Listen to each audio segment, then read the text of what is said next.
구약성경 593페이지에 있습니다. 열왕기하 18장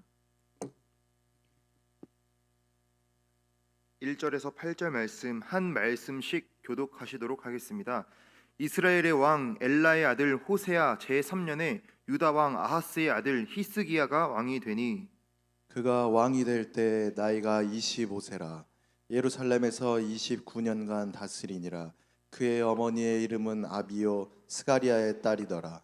히스기야가 그의 조상 다윗의 모든 행위와 같이 여호와께서 보시기에 정직하게 행하여 그가 여러 산당들을 제거하여 주상을 깨뜨리며 아세라 목상을 찍으며 모세가 만들었던 놋뱀을 이스라엘 자손이 이때까지 향하여 분향함으로 그것을 부수고 느후수단이라 일컬었더라. 히스기야가 이스라엘의 하나님 여호와를 의지하였는데 그의 전후 유다 여러 왕 중에 그러한 자가 없었으니 곧 그가 여호와께 연합하여 그에게서 떠나지 아니하고 여호와께서 모세에게 명령하신 계명을 지켰더라. 여호와께서 그와 함께 하심에 그가 어디로 가든지 형통하였더라. 저가 아수르 왕을 배반하고 섬기지 아니하였고 가사와 그 사방에 이르고 망대에서부터 견고한 성까지 이르렀더라. 아멘. 히스기야의 생애와 교훈이라는 제목으로 함께 말씀을 나누도록 하겠습니다. 우리가 구약 성경에서 이제 남유다와 북이스라엘의 역사가 열왕기 상하 역대기에 이제 쓰여져 있는데 그 중에서 이제 남유다의 왕들 중에 딱 3명의 왕만이 하나님 앞에 이제 칭찬받는 왕이었고 사실 대부분의 왕들은 하나님 앞에 악을 행하고 죄를 범하는 모습을 보여주었습니다. 그 하나님께 칭찬받은 세 왕 중에 히스기야가 포함이 됩니다. 이 히스기야는 남유다의 13대 왕으로서 BC 716년부터 687년 동안 7년까지 29년 동안 남유다의 왕으로 다스렸습니다. 그의 이름의 뜻은 하나님의 힘 또는 여호와는 전능자라는 의미를 가지고 있습니다.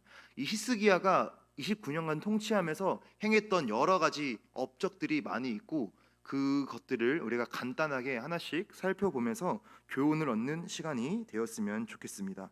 이 열왕기 상하는 이제 북이스라엘과 남유다 이 전체 왕들의 이야기를 다루고 있고 역대기는 이제 남유다의 유다 지파 왕들의 이야기만 다루고 있는데 여기에 이제 병행하는 역대기 말씀에 히스기야의 업적에 대하여 조금 더 상세하게 기록이 되어 있어서 역대기 말씀을 중심으로 그의 업적을 하나씩 살펴보도록 하겠습니다.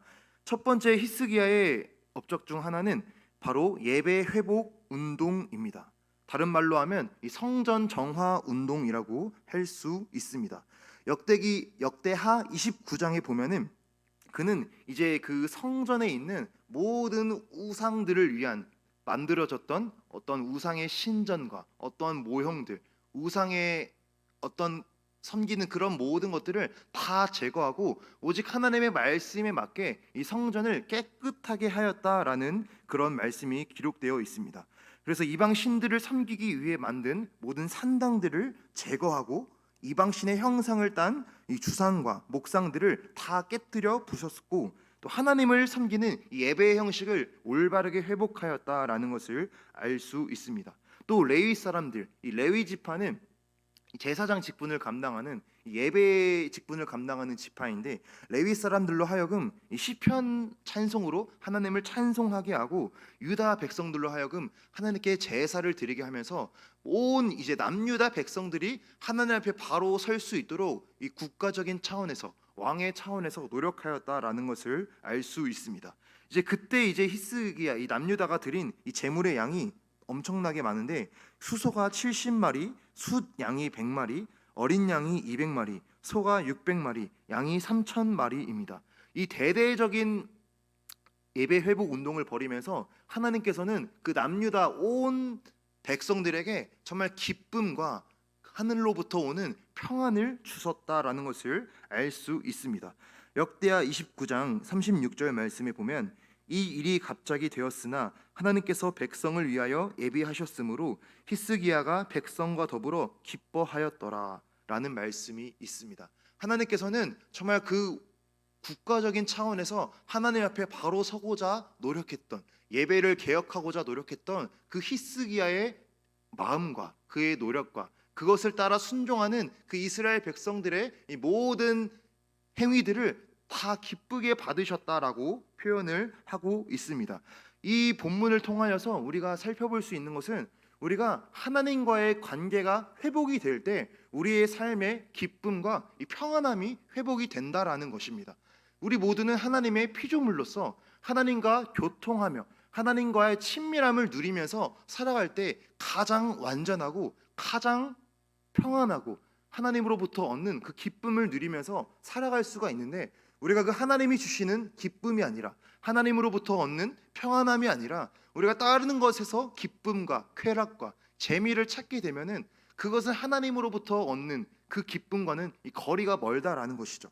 하지만 우리가 하나님과의 관계 회복을 위하여 힘쓰고, 히스기야가 이 종교 개혁을 위하여서 대대적인 운동을 펼쳤듯이 우리의 삶 가운데 있어서 무너진 예배가 있다면, 무너진 기도의 생활이 있다면, 무너진 말씀에 읽는 그런 습관들이 있다면 우리가 다시 이러한 것들을 회복해야 함을 우리는 알 수 있습니다. 우리의 삶 가운데 무너진 하나님과의 교제와 하나님과의 친밀한 이 모든 시간들을 하나하나 다 회복해 나아갔을 때 하나님으로부터 오는 그 기쁨과 이 평안함을 우리가 누릴 수 있다라는 것이죠. 결국에 우리가 이것들을 경험하기를 원한다면, 정말 주님이 주시는 평안함을 누리기를 원한다면 우리의 삶 가운데 모든 하나님이 기뻐하시지 않는 이 죄악된 것들, 하나님이 기뻐하시지 않는 모든 더러운 마음들, 음란한 마음들, 교만한 마음들, 욕심의 마음들, 내 육신만을 위하여 살고자 하는 그 마음들을 다 내어버려야 한다라는 것입니다. 히스기야가 여호와의 성전 안에 우상 산당을 위한 그 모든 것들을 다 깨부시고 다 없애버렸듯이, 하나님께서는 성경 고린도 전서 말씀에 너희 몸은 하나님의 성령이 거하시는 하나님의 성전이다, 이런 말씀이 있습니다. 우리의 심령이 하나님의 영이 거하시는 성전인데, 우리의 마음 가운데 하나님께서 기뻐하시지 않는 모든 우상의 헛된 것들을 다 깨끗하게 하는, 마음을 청결하게 하는, 성결하게 하는 회개의 과정이 필요하다라는 것이죠. 우리가 이런 회개를 통하여서 우리의 마음을 새롭게 할 때에 하나님이 부어주시는 그 기쁨과 이 새로운 마음을 경험할 수 있습니다. 에베소서 4장 22절 24절 말씀에 너희는 유혹의 욕심을 따라 썩어져가는 구습을 따르는 옛사람을 벗어버리고 오직 너희의 심령이 새롭게 되어 하나님을 따라 의와 진리와 거룩함으로 지으심을 받은 새 사람을 입으라. 아멘. 이 에베소서 말씀에서도 유혹의 욕심을 따라 썩어져가는 옛사람을 벗어버리라라는 말씀이 있습니다. 우리의 옛 구습, 예수님을 믿기 전, 성령을 받기 전, 우리가 내 몸이 원하는 대로 살아갔던 그 악한 욕심을 다 벗어버리고 너희의 심령이 새롭게 되어서 하나님을 따라 의와 진리와 거룩함으로 지으심을 받은 이 새 사람을 입으라. 너희의 마음을 새롭게 하라라고 주님은 적극적으로 말씀하고 있습니다. 이 모든 것은 하나님의 은혜로 이루어지는 것이지만 또한 우리의 순종과 우리의 몸부림도 요구가 된다라는 것이죠. 우리가 우리의 스스로의 노력으로 깨끗해지는 것은 아니지만 우리가 그 예수 그리스도의 보혈을 의지하면서 우리를 살리신 그 십자가의 그 은혜를 의지하면서 우리의 순종과 우리의 마음의 이 결단도 동시에 필요하다라는 것을 성경은 말씀하고 있습니다. 다시 말씀으로 돌아가서 이 히스기야는 두 번째로 또 유월절 회복 운동을 펼치게 됩니다. 이것은 역대하 30장에 제대로 이제 나와 있는데, 하나님께서는 분명히 이스라엘 백성을 이 출애굽한 사건을 기념하기 위하여 너희가 유월절을 지키라라고 말씀을 하셨습니다. 그래서 이 유월절은 이스라엘 백성이 마땅히 율법을 지킨다고 하면은 순종해야 되는 분명한 말씀이었는데, 사실 어느새부턴가 이 유월절을 잘 지키고 있지 못했던 것이죠. 그래서 이 히스기야는 다시 이 예배를 회복하기 위하여서 율법대로 온전히 순종하기 위하여서 유월절을 다시 지키자, 우리가 다시 유월절을 드리자라는 그런 이제 운동을 펼치게 됩니다. 그래서 이제 왕의 이런 뜻을 담은 이제 신하들을 곳곳에 보내서 이런 유월절 회복 운동에 대한 소식을 전하는데, 이에 대하여서 유다 백성들의 반응이 두 가지로 나뉘게 됩니다. 대부분의 사람들은 사실 이런 왕의 종교 개혁에 대하여서 너무나 기쁜 마음으로 순종하는 마음으로 따라갔다라고 말씀하고 있는데, 또 어떤 무리들은 그 왕의 소식을 비웃고 조롱하고 말씀을 따르지 않았다라고 역대하 말씀에 기록이 되어 있습니다. 그러니까 주님의 말씀을 들을 때 어떤 사람들은 순종함으로 나아가지만 또 어떤 사람들은 하나님의 말씀임에도 불구하고 그것을 배척한다라는 것이죠. 하지만 이 히스기야는 그런 사람들의 이 반대와 그런 어떤 조롱의 그런 목소리에 용기를 잃고 두려워하고 그냥 거절하는 것, 처리하는 것이 아니라 이것이 하나님으로부터 오는 그 말씀이란 확신이 있었기 때문에, 이것이 하나님이 기뻐하신다고 하는 그 분명한 확신이 있었기 때문에 이것을 지키고 이 유월절을 순종하는 것을 알 수 있습니다. 이 남유다 전역으로 유월절 회복 운동이 일어났을 때 또 하나님께서는 이스라엘 백성들에게 큰 기쁨을 주셨다라고 성경은 말을 하고 있습니다. 역대하 30장 26절 27절 말씀에 예루살렘에 큰 기쁨이 있었으니 이스라엘 왕 다윗의 아들 솔로몬 때로부터 이러한 기쁨이 예루살렘에 없었더라. 그때의 제사장들과 레위 사람들이 일어나서 백성을 위하여 축복하였으니 그 소리가 하늘에 들리고 그 기도가 여호와의 거룩한 처소 하늘에 이르렀더라. 아멘. 이 성경 말씀에 기록하기를 솔로몬 때로부터 이러한 기쁨이 예루살렘에 없었다라고 할 정도로 정말 이 유월절 회복 가운데 하나님께서는 큰 기쁨과 평안을, 샬롬을 이스라엘 백성들에게 허락하셨다라는 말씀입니다. 또 이 본문을 통하여서 우리가 알 수 있는 것은 우리가 행하고자 하는 어떠한 일이 하나님 안에서 분명히 이게 말씀에 합당한 일이고 하나님이 기뻐하시는 뜻이라면 우리가 어떠한 사람들의 반대에 굴하지 않고 끝까지 밀고 나가는 그런 용기가 있어야 된다라는 것입니다. 분명히 우리가 행동하는 모든 일에는 찬성하는 사람이 있겠지만 또 반대하는 사람도 있고 또 관심 없는 사람도 있고, 다 사람마다 생각이 다르기 때문에 이 모든 사람들의 동의를 얻을 수 없고 모든 사람들이 우리의 어떤 주장을 따를 수는 없습니다. 하지만 우리가 가정에서, 직장에서, 우리의 어떤 공동체 안에서, 내가 섬기고 있는 부서 안에서, 나의 직장 안에서 이것이 분명히 하나님의 뜻이고 하나님이 너무나 기뻐하시는 일이고 말씀에 분명히 기록된 일이라면 우리가 그것을 행하고자 함에 있어서 때로는 반대에 부딪힌다 하더라도 우리가 밀고 나아가는 그런 용기가 있어야 된다라는 것입니다. 이러한 히스기야의 예배 회복 운동은 온 이스라엘 유다 백성에게 전파되는 것을 알 수 있습니다. 역대하 31장 1절 말씀에 이 모든 일이 끝남에 거기에 있는 이스라엘의 무리가 나가서 유다 여러 성읍에 이르러 주상들을 깨뜨리며 아세라 목상들을 찍으며 유다와 베냐민과 에브라임과 므낫세 온 땅에서 산당들과 제단들을 제거하여 없애고 이스라엘 모든 자손이 각각 자기들의 본성 기업으로 돌아갔더라. 아멘. 이 유월절 회복 운동이 일어난 다음에 유다 백성 가운데 어떠한 일을 일어났냐면 백성들이 행하는 일입니다. 주상들을 깨뜨리며 아세라 목상들을 찍으며 온 땅에서 산당들과 제단들을 제거하여 없앴다라는 말씀이 있습니다. 왕으로부터 시작된 이 예배 회복 운동은 온 이스라엘 백성, 온 유다 백성에게 전파되어서 그들이 스스로 자기들의 우상들을 찍고 없애고 우상을 제거하는 그 운동으로 일어났다라는 것을 알 수 있습니다. 또 이 본문을 통하여서 우리는 정말 이 지도자의 중요성에 대하여서도 생각을 해볼 수가 있습니다. 이스라엘의 왕은 이 대표성을 띠고 있는 자리로서 이스라엘 온 백성들을 대표하여서 하나님의 말씀을 순종하고 하나님의 뜻을 알고 하나님의 뜻을 가르치고 하나님의 뜻대로 나라를 이끌어야 될 책임과 역할이 있었습니다. 하지만 많은 이스라엘과 남유다의 왕들은 하나님의 분명한 요구에도 불구하고 왕으로서 자신이 할 수 있는 것이 많으니까, 왕이 그 당시 고대 근동 국가에 왕의 권력이 어떠합니까? 왕의 말 한마디면 모든 것을 할 수 있는 그런 어마어마한 권력을 지닌 것이 왕입니다. 그러니까 자기가 왕이라는 것에 도취되어서 하나님의 권위 아래 자기를 낮추는 것이 아니라 하나님의 권위보다도, 하나님의 말씀보다도 자기의 왕의 권력을 더 의지하고 순종하니까 하나님의 말씀을 따르지 않고 이 불순종하고 우상 숭배의 죄악에 빠지게 되는 그것을 볼 수 있었습니다.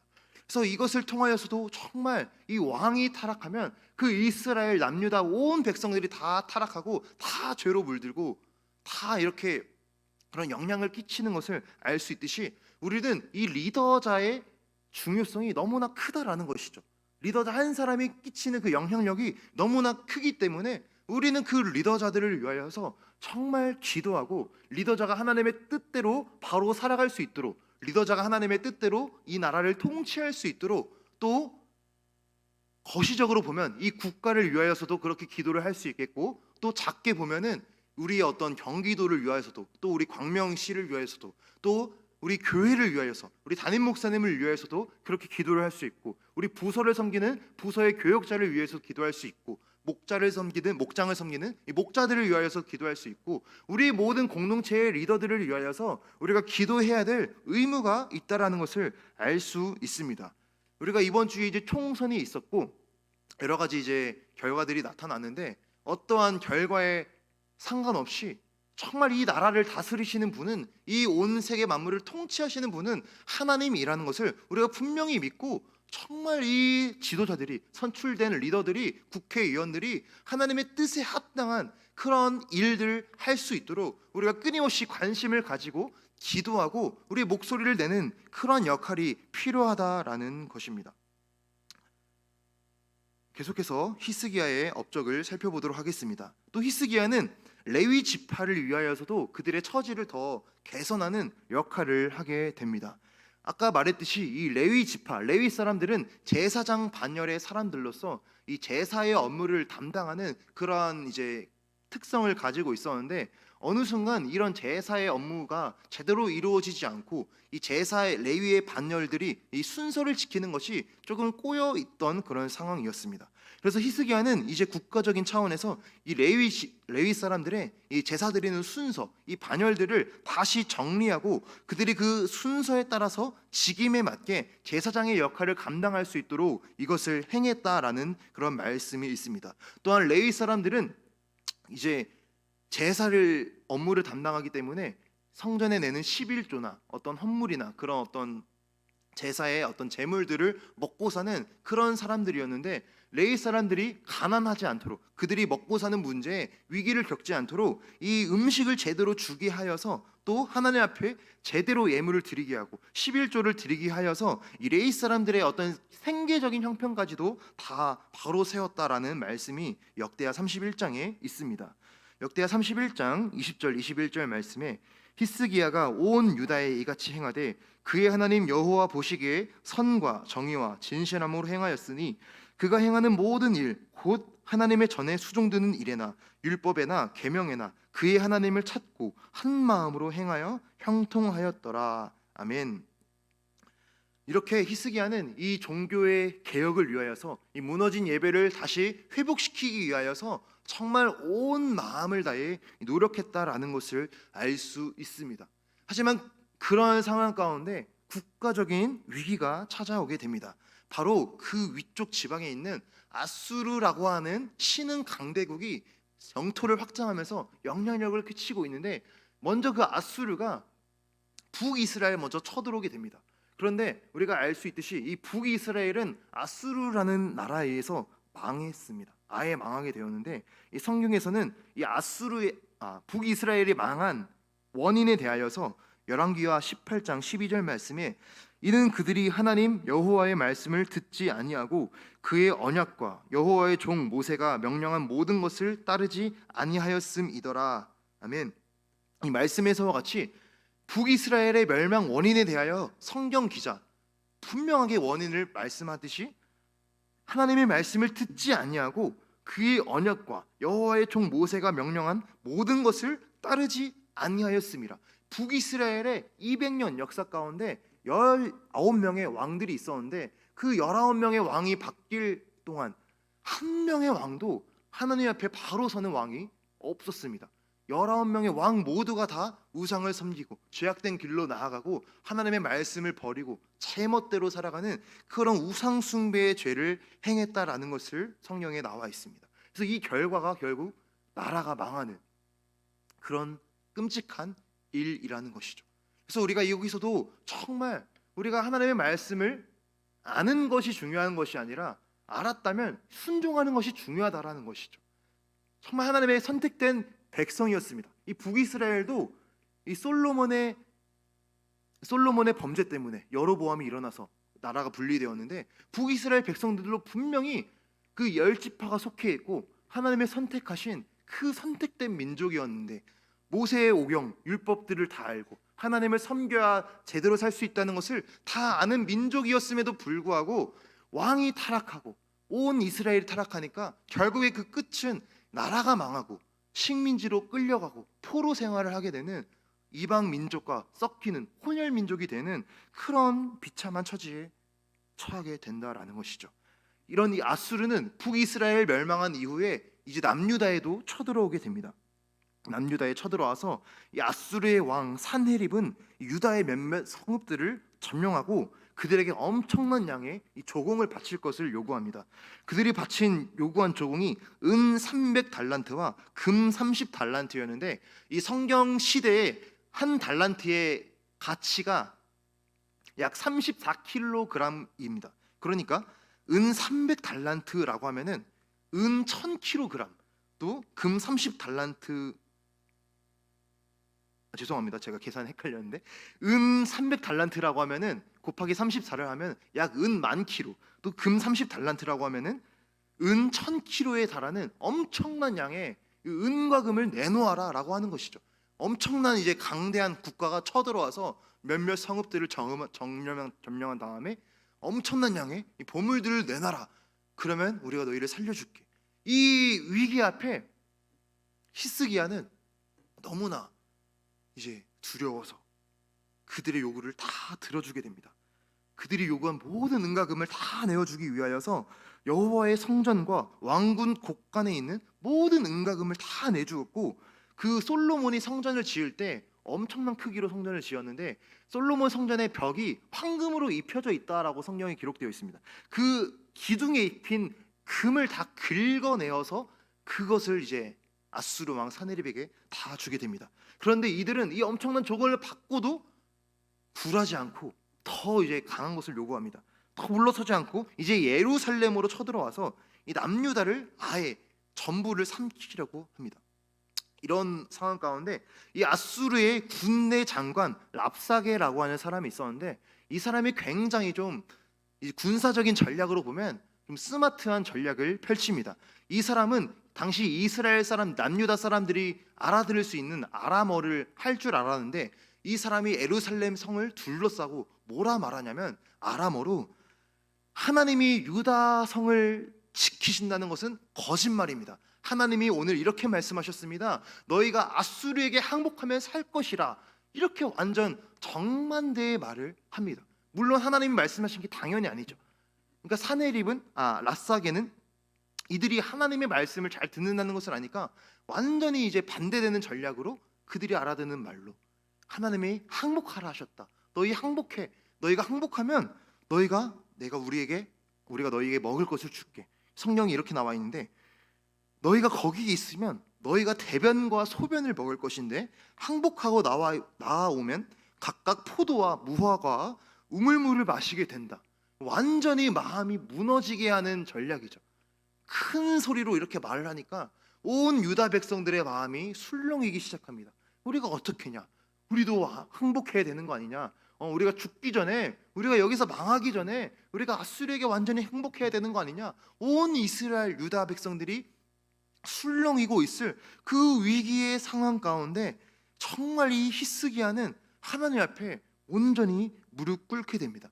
이 절체절명의 위기 어떻게 할 수가 없죠. 아무리 왕이라 하더라도 그때 아수르의 군세가 18만 5천이라고 기록되어 있는데 어마어마한 병력 차이 앞에 아무런 무력감과 절망감을 느끼고 그저 무릎 꿇고 하나님 앞에 기도하기 시작합니다. 이렇게 기도합니다. 유다를 구원하사 천하 만국의 주 여호와가 홀로 하나님이신 줄 알게 하소서. 이렇게 아주 간절하게 기도해요. 또 한 가지 소망이 있다면 그때 남유다에는 이사야라고 하는, 잘 아시죠? 너무나 그런 위대한 선지자가 있었습니다. 이사야 선지자를 초청해서 이 나라를 위하여 기도하게 하고 또 하나님의 말씀을 듣습니다. 이 히스기야의 간절한 기도 끝에 하나님은 정말 기적을 베푸시는데 하룻밤 만에 아수르의 군사 18만 5천 명이 그냥 죽어버리는 그런 일을 펼치게 됩니다. 이 너무나 말도 안 되는 기적 앞에, 말도 안 되는 일이잖아요. 사실은 하나님은 전지전능하시니까 우리는 믿지만 불신자의 눈에서 보면 이게 무슨 황당무계한 일입니까? 갑자기 그 수많은 사람들이 다 죽게 되면, 그래서 아수르의 왕 사네립은 급히 이제 도망을 가게 됩니다. 그런데 그런 상황 가운데 그의 신하들이 왕을 배신하여 사네립은 죽게 되고, 이 아수르는 이 사건을 통해로 완전히 힘을 잃어서 얼마 못 가서 나라가 무너지게 됩니다. 이 사건은 당시 이제 역사가들도 기록할 만큼 정말 어마어마한 일이었다고 합니다. 또 이 상황 가운데 이 맞물려서 또 유명한 이야기가 있는데, 이 히스기야가 이 죽을 병에 걸렸다라는 이야기도 등장합니다. 히스기야가 이 전쟁의 상황 가운데 또 죽을 병에 걸려서 정말 더 절망이죠. 이 나라 국가적인 위기도 있고 또 개인적인 건강의 위기도 있고, 이 죽을 병 앞에 히스기야 또 간절하게 기도합니다. 하나님의 얼굴을 구할 때 하나님께서 히스기야의 간절한 기도를 들으시고 그의 생명을 15년이나 연장을 시켜줍니다. 그러한 표정으로 해의 그림자가 10도 뒤로 물러가게 하셔서 하나님의 확실한 응답을 보여주시게 됩니다. 제가 아주 빠르게 말씀드리지만 나중에 이 역대하 30장부터 한번 읽어보시면 자세하게 나와 있습니다. 아무튼 이 말씀을 통하여서도 우리가 정말 알 수 있는 사실은 우리의 어떠한 상황과 어떠한 절망과 어떠한 위기의 순간이 닥쳐온다 할지라도 정말 하나님 앞에 무릎 꿇고 하나님을 간절히 찾고 구하면 하나님은 응답하시고 하나님의 그 놀라운 기적을 베풀어 주신다는 것입니다. 하나님은 우리가 이 땅을 살아갈 때 우리의 삶이 이런 히스기야가 겪었던 정말 어마어마한 일들은 겪지 않았다 할지라도 크고 작은 여러 가지 문제 가운데 우리의 마음이 때로는 힘들 때도 있고 어려울 때도 있고 내 계획과는 완전히 다르게 일들이 펼쳐질 때도 있고 내 힘으로 할 수 없는 모든 문제가 펼쳐질 그런 상황 가운데 하나님은 우리가 하나님을 의지하기를 원하십니다. 우리가 하나님께 무릎 꿇고 하나님께 기도하고 하나님의 얼굴을 간절히 구하는 것을 하나님은 너무나 기뻐하신다라는 것이죠. 우리가 자식이 있을 때 자식이 부모를 찾고 부모를 의지하고 부모님께 기대면 그 모습 자체가 너무나 이쁘고 너무나 이제 다 해주고 싶듯이 하나님의 마음 자체도 우리가 하나님을 의존하면서 살아갈 때 하나님 한 분만을 의지하면서 살아갈 때 그것을 너무나 기쁘게 여기시고 하나님의 뜻에 합당하게 우리를 도우시고 응답하신다라는 사실입니다. 그래서 우리의 모든 어려움 앞에 좌절하고 절망하고 사람을 의지하고 내 힘을 의지하고 내 어떠한 노력으로 이 상황을 변개시키려고 하기보다도 물론 그런 노력도 필요하겠지만 우리의 행동도 필요하겠지만 가장 먼저 우리의 중심이 하나님 앞에 바로 서고 하나님 앞에 나의 삶을 뒤돌아보고 하나님 앞에 기도하고 무릎 꿇고 나의 삶 가운데 죄가 있다면 회개하고 바로 서는 그 일부터가 일어나야 된다라는 것이죠. 자, 여기까지만 보면 이 히스기야의 인생이 사실 너무나 아름답고 이 드라마 한 편이 나오지 않습니까? 너무나 이제 하나님의 기적을 경험한 이 성군 히스기야의 업적을 볼 수 있는데 이 히스기야도 크나큰 하나의 오점을 남기게 됩니다. 이 히스기야가 질병에 걸렸다는 사실을 들었을 때 그 당시 남유다는 이 바벨론이란 나라와 상대적으로 가깝게 지내는데 아수르와 대적하면서 바벨론과 가깝게 지내는데 바벨론에서 이 히스기야 왕이 죽을 병에 걸렸다는 사실을 듣고 사절단을 보내게 됩니다.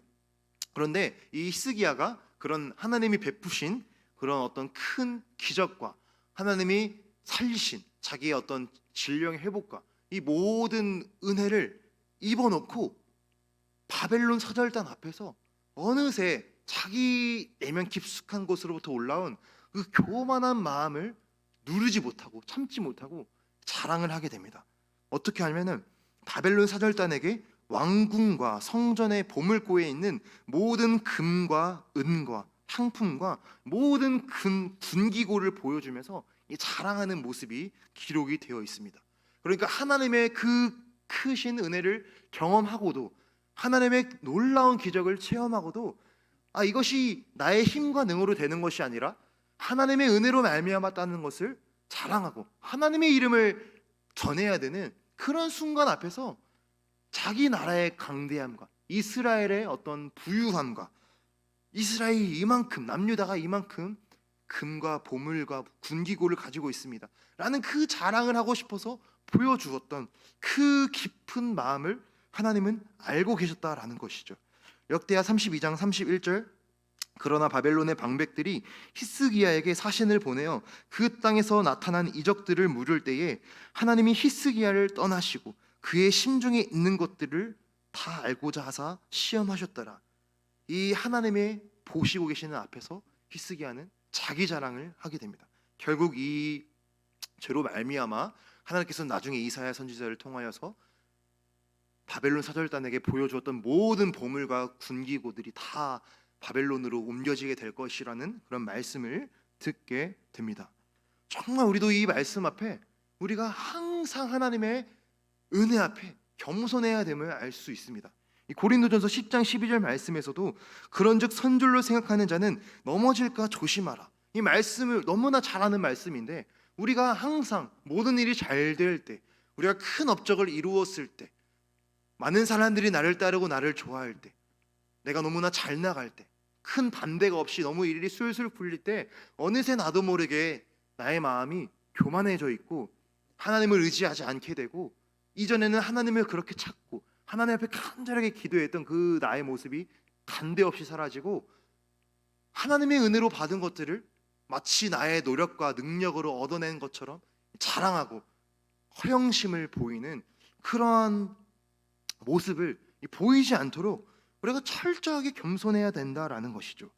잠언 16장 18절 말씀에서도 교만은 패망의 선봉이요 거만한 마음은 넘어집의 앞잡이니라. 아멘. 우리가 항상 하나님 앞에 겸손해야 하는 이유는 결국 우리가 우리의 삶에서 받은 이 모든 것들이 하나님의 은혜로 말미암은 것들이고, 나의 물론 우리의 어떤 열심히 살아가는 그런 태도도 물론 중요하죠. 그 모든 것과 상관없이 그냥 하나님이 다 주셨다, 물론 그런 것도 아니겠지만, 그러나 하나하나 다 생각해 볼 때 우리가 이렇게 건강한 신체를 가진 것도, 우리에게 이런 가정을 주신 것도, 이런 배우자를 만나게 하신 것도, 이런 직장과 이런 사업터와 이런 모든 것을 가지게 한 것도, 모든 것이 사실은 1차적으로 하나님의 은혜이고 그 안에 정말 하나님께서 이루게 하신 그 모든 축복이라는 것이죠. 우리가 이것을 기억하고 항상 하나님 앞에 겸손하고, 특별히 우리가 사역을 함에 있어서 남에게 드러나는, 앞에서 인도하는, 앞에서 뭐 찬양을 한다던가 다른 사람들을 이끈다던가 리더의 위치에 있을 때 더욱더 우리가 겸손의 이 문제에 있어서 더 조심해야 된다라는 것을 알 수 있습니다. 그래서 오늘 살펴본 말씀을 다시 한번 정리하고 기도하도록 하겠습니다. 첫 번째로는 우리가 하나님과의 관계가 회복이 될 때 우리의 삶의 온전한 기쁨이 회복된다라는 것입니다. 하나님께서는 우리가 하나님 나라에 속한 그 평안과 기쁨과 샬롬을 누리시기를 원하십니다. 우리가 정말 이것을 누리기를 원한다면 하나님과의 친밀함의 문제에 있어서 내가 지금 하나님과 가깝게 지내고 있는가? 내가 지금 말씀을 읽고 있는가? 나의 예배가 무너져 있지는 않는가? 내가 기도 생활을 쉬고 있지는 않은가? 내가 지금 너무나 많이 타성에 젖어 있지는 않는가? 우리의 삶을 다시 한번 뒤돌아보고 나의 마음 가운데 하나님께서 기뻐하시지 않는 모든 죄악된 것들에 대하여, 교만한 것들에 대하여, 음란한 것들에 대하여, 나의 모든 우상들에 대하여 마음을 성결하게 하고 나의 마음을 개혁하는 과정이 필요하다라고 말씀을 드렸습니다. 두 번째로는 우리가 하나님의 일에 어떠한 일이 이것은 반드시 옳은 일이라 한다면 때로는 사람들의 반대에 부딪힌다 할지라도 이것을 밀고 나아가야 된다는 것이죠. 물론 우리가 너무 막 독고다이식으로 정말 사람들의 의견 하나도 듣지 않고 완전 독단적으로 행하라 이런 의미는 아니겠지만, 사람들과 소통을 하고 잘 이끌어야겠지만, 정말 우리가 초점을 어디에 맞출 것이냐, 이 사람을 기쁘게 하는 데 초점이 아니라, 사람의 눈치 보는 것에 초점이 아니라, 사람의 요구를 다 그냥 들어주는 것에 초점을 맞추는 것이 아니라 하나님이 기뻐하시는 것에 초점을 맞추고, 하나님이 원하시는 것에 초점을 맞추고, 하나님의 마음이 있는 것에 더 초점을 맞추고 순종하고 나아가는 자세가 있어야 된다 그래서 세 번째로는 이 지도자의 중요성에 대하여 말씀을 드렸습니다. 지도자가 끼치는 영향력이 너무나 크기 때문에 우리는 국가의 지도자, 대통령을 위하여 기도해야 되고, 법을 제정하는 국회의원을 위해서도 기도해야 되고, 모든 나라를 다스리는 모든 국무위원들, 공직자들을 위하여 기도해야 되고, 또 우리 늘샘 교회, 우리 담임 목사님을 위하여 기도해야 되고, 우리가 섬기는 모든 리더자들을 위하여 기도해야 됩니다. 네 번째로는 우리가 어떤 위기의 순간 앞에 하나님 한 분만을 의지하라라는 것이죠.